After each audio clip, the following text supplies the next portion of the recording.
Hej, jag heter Roger Åberg och jag var i Korea för ett tag sedan och blev kär i en liten, väldigt rolig och väldigt gullig bil som heter Casper. Jag tänkte att den här kommer nog aldrig komma till Europa. Men nu har den vuxit lite grann, blivit helt elektrisk och här är den i form av en Hyundai Inster.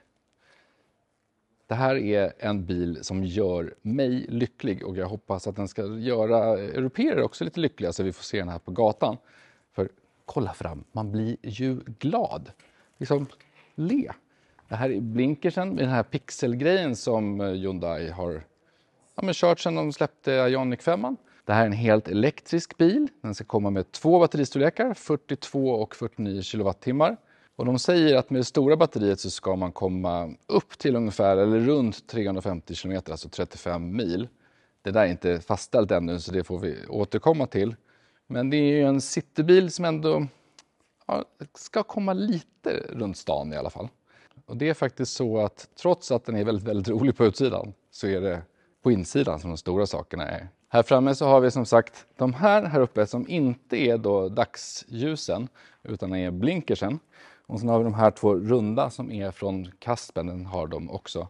Och man blir liksom glad av dem. Det blir som en stor som här heter smilgruppar, som 2 liksom faces som gör att man blir glad. Glad blir jag också av såna här små detaljer. Som här så är det en liten pixelerad ikon för att när man blir bärgad en gång, som man förhoppningsvis inte ska bli. Det finns även en sån här för laddluckan som öppnas så här. Kanske inte skitbra i Sverige för att här lär det vara en massa snö på vintern. Det kommer ju en del liksom billigare elbilar nu, vilket är bra. Men de här billigare elbilarna har ibland en nackdel med att de är väldigt sparsmakade i sina funktioner och sin utrustning. Den här bilen verkar faktiskt vara ett bra mellanting på det. Den har till exempel kylning av batteriet här, som har aktiva flaps. Så att när den behöver kyla batteriet så öppnar de här. Det var liksom en sak som vi såg på betydligt dyrare bilar för inte speciellt länge sedan. Och nu är det verkligen på en instegsbil. Så det händer grejer. Någonting som jag tror är på väg tillbaka, det är gummi. Här har vi de här med de stora hjulen, ganska mycket gummi. Det ska komma också 15-tummare, det här är 17. Det ska komma 15-tummare i plåt och lättmetall och då blir det ännu mer gummi. Jag tycker gummi är ganska tufft. Låg profil, ute, gummi, inne. Rolig sak här på blinkersen. En liten stripe så och en liten tittut här. Alltså det är så många små detaljer på den här bilen som är liksom briljanta, smarta, som jag älskar. Det här fyller ingen funktion överhuvudtaget utan det är bara en designpryl, men också ganska fint. Här under, ingen frunk. På den bensindrivna Caspern så är den här delen är ungefär lika stor. Men här, bakdörren på den är betydligt mindre. Axelavståndet på den här är mycket längre än på den. Och vilket gör också att det finns faktiskt ett baksäte här. Som inte bara går att använda utan faktiskt också är riktigt stort, vilket är lite sjukt. Men så att den här dörren är liksom fullstor. Och man har ett alfahandtag som jag brukar säga. Den här är inte bara för show. Här får man faktiskt lasta 75 kilo i alla fall på. Hela den här bilen är liksom väldigt smal. Och det känns lite grann som att de har liksom designat den så. Den är väldigt smal på det sättet men i den här formen som den är nu också får också bara plats 4 personer i den. Men de 4 personerna får plats riktigt bra. Och de här pixelljusen har man gjort man har med laser tagit ut de här rutorna. Så att det är jag hoppas att ni ser det på film. Det är liksom det är en skön känsla på dem. De lyser men ändå inte, om ni förstår vad jag menar. Det här pixeltemat går in här uppe på bromsljuset och även här nere. Om vi kommer hela vägen ner hit så finns det här också på dimljuset. Här finns det också, den här runda kommer igen här också. Så att den här är blinkersen och när man tar upp den här, nu ska vi se. Så släcks den lampan och tänds den lampan istället. Här på insidan så är det är inte jättestort, det här är ju liksom ingen kombi på det sättet. Och i det här utförandet så får man plats med 238 liter tror jag. En del av dem är här under. Den här kan man ta bort om man känner för om man vill ha ett djupare och högre bagage. Men jag tror faktiskt att det kan vara lite smart att ha den här. Dels för att det blir lite enklare att lasta. Dels för att man har någonstans att ha saker som man inte behöver hela tiden. Typ laddkabel och sånt. Det finns lite nifty saker med den här. Dels så tror jag inte att man kommer köra den här med 4 personer hela tiden. Men om man gör det så kan också de kanske vara lite små och sitta i barnstol eller sådär. Och då kan man dra fram sätet. Och då får man 350 liter, vilket faktiskt är helt okej. Sen har man gjort en väldigt smart lösning för att de här små hatthyllorna, eller det här är ingen hatthylla, insynsskyddet heter det. Det är på sådana här varianter där man kan både vinkla sätet och skjuta det fram och tillbaka. Så blir det gärna ett hål här och då är ju insynsskyddet helt värdelöst. Men här har man gjort det som en liten hängmatta, eller vad man ska säga. Så att man kan också, det här sättet kan man nämligen vinkla. Och då blir det ju väldigt lite här bak, men då sitter man också väldigt skönt här framme. Men insynsskyddet fungerar både liksom för det vinklade sättet och det helt framdragna. Med lite duk. Enkelt och smart. Här i baksätet är det också en massa små roliga saker. Men framförallt är det väldigt stort för den här biltypen. För i bilvärlden så finns det olika segment. Den minsta biltypen som finns kallas för A-segmentet. Och, men tänk dig den minsta bilen som finns på marknaden. Det är en A. B-segmenten är lite större, där får man lite mer plats. Och sen så är det C, D och så. Det här är då en A-segmentbil rent på utsidan. Men här på insidan är det en B. Om en kanske lite större än så också. Om jag hoppar in så ska ni få se. För att nu sitter jag bakom som jag sitter där framme. Och kolla. Alltså jag har en decimeter. Jag ska bara säkerställa att det verkligen är så. Så. Stay here. Här sitter jag. Ja, jag sitter riktigt bra här bak fram. Och att i en så här liten bil sitta så här bra. Det är helt sjukt. Kolla, jag har en decimeter här. Det är helt bisarrt. Som jag sa där tidigare där bak så kan man skjuta det här sätet. Jag kan liksom skjuta fram där till den längst fram positionen som ni ser är ganska långt. Och fortfarande sitta här. Det är helt sjukt. Jag kan också sen böja bak den här. Så. Och dra tillbaka den. Och sitta som en kung. Alltså det här är limo-läge typ. Man kan också fälla båda de här sätena.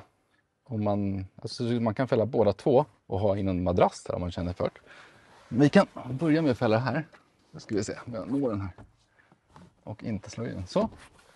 Så att om du ska köpa något på Ikea. Du kan köpa helt, liksom de har en surfbräda här. Du får in en hel surfbräda. Och om du då vill tycka att du är kung så kan du luta dig tillbakåt. Hiva upp benen. Och det här är liksom limoklass. Det här är helt sjukt att man gör det här i en sån liten bil. Som jag sa så är det här den enda bilen som finns även här just nu i världen. Så att allting i den här är verkligen inte perfekt. En sån sak är att baksidan på sätten kommer vara i den här färgen. Men kommer ha den här funktionen. Här har man hittat på ett ny typ av fäste som är liksom ett magnetfäste. Så man kan springa till sin handlare och köpa den här till exempel. Och man behöver inte på den hela tiden. Utan man kan liksom sätta på den där. Och sen så får man ett litet bord om man vill ha det. Så man kan fälla upp. Man kan sitta här och jobba. Och sen så tycker man att man är lite irriterad på det. Så tar man bort det. Sjukt smart. Typ en MagSafe eller någonting liknande fast för bilar. Mycket clever. Jag vet inte heller om det här kommer komma i produktionsbilen, men det är dragkedja här. Så det kan kanske vara så att man kan ta bort de här. Det har jag inte fått bekräftat ännu. Det finns i alla fall en USB-C-kontakt här nere. Och sen är det ganska fritt. Men det är som sagt, återigen, det är stort här. Här sitter jag helt normalt. Här upp så. Och jag har hur mycket som helst här. Jag har hur mycket. Om jag sträcker på mig så har jag så mycket i taket. För en så här liten bil så är det helt sjukt. Vi hoppar fram till framsätet, så där finns det också massa roliga saker.